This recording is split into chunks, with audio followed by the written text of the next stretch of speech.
শিমের রেসিপি তো অনেক রকম করে খেয়েছেন বন্ধুরা, একবার হলো রান্না করে দেখতে পারেন। খেতে হবে দুর্দান্ত টেস্টি। একই রেসিপিতে পুরো ভাত খাওয়া হয়ে যাবে। নমস্কার বন্ধুরা, অমৃতারানী কুকিং চ্যানেলে সবাইকে স্বাগত জানিয়ে আবারও হাজির হয়েছি। তো যে সকল বন্ধুরা ইউটিউব চ্যানেল থেকে দেখছেন তারা প্লিজ চ্যানেলটিকে সাবস্ক্রাইব করে আমার পাশে থাকবেন, আর যারা ফেসবুক থেকে দেখছেন তারা পেজটাকে ফলো করে রাখবেন। তো স্কিপ না করে পুরো রেসিপিটি দেখার অনুরোধ রইল, আর লাইক দিয়ে ভিডিওটি দেখা শুরু করবেন। দেখুন বন্ধুরা, এখানে আমি নিয়ে নিয়েছি সিম। তো সিমটা আপনারা আপনাদের পরিমাণ মতো কিন্তু নিয়ে নেবেন। তো বন্ধুরা, সিমটা কিন্তু আমি খুব ভালো মতো করে সবার আগে এইভাবে সিমের কিন্তু এইগুলো বেছে নিতে হয়, আমরা তো সবাই জানি এটা। তো খুব ভালো মতো করে বেছে নিচ্ছি। তো দেখুন সবগুলো কিন্তু আমি এইভাবে কিন্তু বেছে নেব। তো এইভাবে কিন্তু বাছলেই হয়ে যাবে। দেখুন এইভাবে কিন্তু আমি কেটে নিচ্ছি, কেটেও কিন্তু এইভাবে বেছে নেব। আর যদি নাও হয় তাহলে কিন্তু এইভাবে একটু হালকা করে ছিলে দিতে হবে, তাহলে কিন্তু খুবই ভালো হবে। দেখুন, তো সেমভাবে কিন্তু আমি সবগুলো কেটে নিচ্ছি, তারপরে ফিরে আসছি। পরে দেখুন বন্ধুরা, সবগুলো কিন্তু সিম বেছে নিয়েছি। তো জল দিয়ে কিন্তু খুব ভালো মতো করে ধুয়েও নেব। খুব ভালো মতো করে কিন্তু ধুয়ে নিয়েছি। দেখুন বন্ধুরা, এখানে আমি একটা কড়াই বসিয়ে নিয়েছি। আমি সিমগুলো রান্না করব, তার জন্য যে যে উপকরণ লাগবে, তো এখানে আমি নিয়ে নিচ্ছি চিনে বাদাম। তো বন্ধুরা, চিনে বাদামটাকে একটু আমি ভেজে দিচ্ছি, কারণ ভেজে দিলে কিন্তু খেতে ভালো লাগবে। আপনারা চাইলে কিন্তু কাঁচাও দিয়ে দিতে পারেন। তো চিনে বাদামটাকে একটু 1 মিনিটের মতো প্রথমে ভেজে নেব। এখানে আমি 1 চামচের মতো গোবিন্দভোগ চাল নিচ্ছি।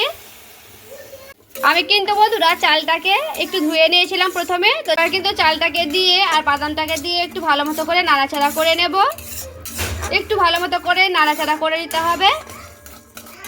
পরে দেখুন বন্ধুরা, খুব ভালো মতো করে কিন্তু আমি ভেজে নিয়েছি। এবার আমি ঠান্ডা করার জন্য রেখে দেব। এবার আমি একটা থালাতে নামিয়ে নিচ্ছি। আর এখানে আমি একটা মিক্সিং বোল নিয়ে নিয়েছি বন্ধুরা। দেখুন, এবার মিক্সিং বোলে কিন্তু আমি দিয়ে দিচ্ছি সেইগুলো। এরপরে আমি এখানে দিয়ে দিচ্ছি 1 চামচের মতো কিন্তু আমি সর্ষেটাও দিয়ে দিয়েছি। আর এখানে আমি নিয়ে নিচ্ছি 3টের মতো লঙ্কা নিয়েছি, কাঁচা লঙ্কা। এবার আমি দিয়ে দিচ্ছি, এখানে আমি 1/2 চামচের মতো দিয়ে দিচ্ছি জিরেটা কিন্তু অল্প করেই দিয়েছি। এগুলো একটু শুকনো অবস্থায় আমি ভালো মতো করে পেস্ট করে নেব। তারপরে আবার জল দিয়ে ভালো মতো করে পেস্ট করে নিয়ে চলে আসছি। এবারে কিন্তু আমি ঢাকনাটা উঠিয়ে দেখাচ্ছি বন্ধুরা। দেখুন, খুব ভালো মতো করে কিন্তু আমি একটা পেস্ট করে নিয়ে চলে এসেছি। এখানে আবারও কড়াই বসিয়ে নিয়েছি। এবার কড়াই দিয়ে দিচ্ছি জল। সেই কড়াই জলের উপরে দিয়ে দিচ্ছি সেই সিমগুলো কিন্তু 2-1 মিনিট আমি একটু ভাপে নেব। এরপর আমি কিন্তু ঢাকনাটা উঠিয়েও দেখছি। আর দেখুন বন্ধুরা, এইরকম কিন্তু একবার বলক উঠলেই কিন্তু হয়ে যাবে। তো আর কিন্তু আমি ভাপাবো না, এবার আমি নামিয়ে নেব। এবার আমি কিন্তু কড়াইটা আবারও পরিষ্কার করে নিয়েছি। তো কড়াই দিয়ে দিচ্ছি অল্প পরিমাণে তেল। দেখুন বন্ধুরা, তেলটা গরম করে নিয়েছি। এরপর আমি সিমগুলোকে দিয়ে দিচ্ছি। এরপর আমি সিমটাকে কিন্তু একটু ভালো মতো করে নাড়াচাড়া করে নেব। সিমটাকে কিন্তু 2-1 মিনিট ভেজে নিয়েছি। তো আর কিন্তু ভাজবো না, হালকা করে ভেজে নিলে হয়ে যাবে। এবার কিন্তু আমি বন্ধ করে দেবো গ্যাসটাকে। এবার আমি একটা বাটি নিয়েছি। দেখুন বন্ধুরা, তো বাটিতে আমি দিয়ে দিচ্ছি সেই মশলাগুলো। তো এরপরে সেই মশলার ওপরে আমি দিয়ে দিচ্ছি লবণটা একটু পরিমাণ মতো দিয়ে দিতে হবে। দেখুন, দিয়ে দিচ্ছি সামান্য পরিমাণে হলুদ, দেব কাশ্মীরি লঙ্কার গুঁড়া। একটু ভালো মতো করে মিশিয়ে নিচ্ছি।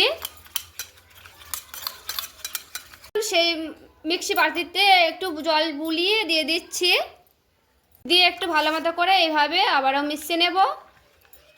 এরপরে বন্ধুরা দেখুন, সে শিমগুলোকে ওপর থেকে এইভাবে আমি দিয়ে দিচ্ছি। তো সবগুলো শিম আমি কিন্তু এইভাবে দিয়ে দেব।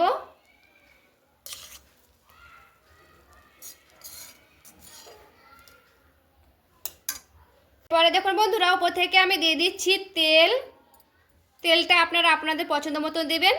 তেলটা কিন্তু একটু ভাপাতে একটু তেলটা একটু বেশি করেই কিন্তু দিলে ভালো লাগে। তো এবার কিন্তু আমি এইভাবে আবারও একটু মিশিয়ে নেব মশলার সঙ্গে। তো দেখুন, এইভাবে একটু মিশিয়ে নিচ্ছি। দেখুন বন্ধুরা, খুব ভালো মতো করে কিন্তু মিশিয়ে নিয়েছি। খুব ভালো মতো করে কিন্তু মিশানো হয়ে গেছে। তো উপর থেকে আমি চিড়ে রাখা লঙ্কাগুলোকে দিয়ে দিচ্ছি এইভাবে। তো দেখুন, খুব ভালো মতো করে লঙ্কাগুলোকে দিয়ে দিয়েছি। খুব ভালো মতো করে একটু এইভাবে একটু নাড়াচাড়া করে নিচ্ছি। তো এরপরে কিন্তু আমি মুখটাকে দিয়ে ঢাকা দিয়ে দিচ্ছি। ঢাকা দিয়ে খুব ভালো মতো করে রেখে দিলাম। এখানে দেখুন বন্ধুরা, আগে থেকে আমি কিন্তু জলটা গরম করতে দিয়ে দিয়েছিলাম কড়াইয়ে। তো এই জলে দেখুন বরফ উঠে গেছে। এরপর আমি সেই বাটিটা দিয়ে দিচ্ছি। বন্ধুরা, বাটির কিন্তু গলা বরাবর যেন থাকে জলটা, সেরকম করে কিন্তু দিতে হবে। এখানে কিন্তু আমি ভাপাতে প্রায় 15 মিনিটের মতো রেখে দেব। এবারে কিন্তু আমি ঢাকাও দিয়ে দিচ্ছি।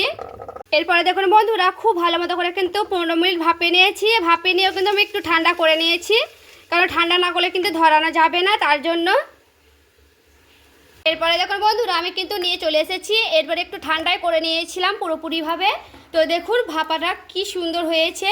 আর দেখুন খুব ভালো মতো করে কিন্তু সেদ্ধ হয়ে যায় এভাবে। আর আগে থেকে যেহেতু আমি হালকা ভাপে নিয়েছিলাম আর হালকা কিন্তু আমি ভেজেও নিয়েছিলাম। আর দেখতে দেখুন কতটা সুন্দর হয়েছে বন্ধুরা। বন্ধুরা, এইভাবে কিন্তু একবার হলো শিম পাতুরিটা বাড়িতে তৈরি করে দেখতে পারেন। খেতে কিন্তু দুর্দান্ত টেস্টি হয়। আর আপনাদের আজকের এই সিম পাতুরিটা বা সিম ভাপাটা কেমন লেগেছে অবশ্যই আমায় কমেন্ট করে জানাতে ভুলবেন না। ভালো লেগে থাকলে প্লিজ একটি লাইক করবেন আর চ্যানেলটাকে সাবস্ক্রাইব করে আমার পাশে থেকে যাবেন। তো দেখা হচ্ছে আরও একটি রেসিপির সঙ্গে। সবাই ভালো থাকবেন, সুস্থ থাকবেন।